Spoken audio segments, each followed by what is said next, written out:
नाशिकमध्ये पंतप्रधान नरेंद्र मोदींच्या सभेची आता अंतिम टप्प्यात तयारी आली आहे। 27व्या राष्ट्रीय युवा महोत्सवाच्या उद्घाटनासाठी मोदी नाशिकमध्ये येत आहेत। उद्घाटनाच्या नंतर त्यांची जाहीर सभा देखील पार पडणार आहे। नाशिकच्या तपोवन परिसरात तब्बल 16 एकर मैदानावर भव्य सभेसाठी मंडप उभारण्यात आला।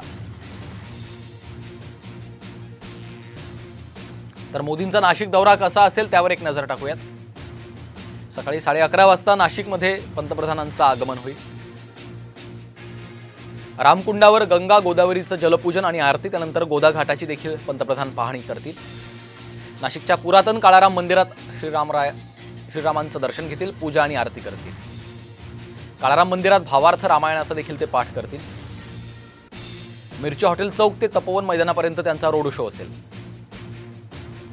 27व्या राष्ट्रीय युवा महोत्सवाचं देखील त्यांच्या हस्ते उद्घाटन होईल।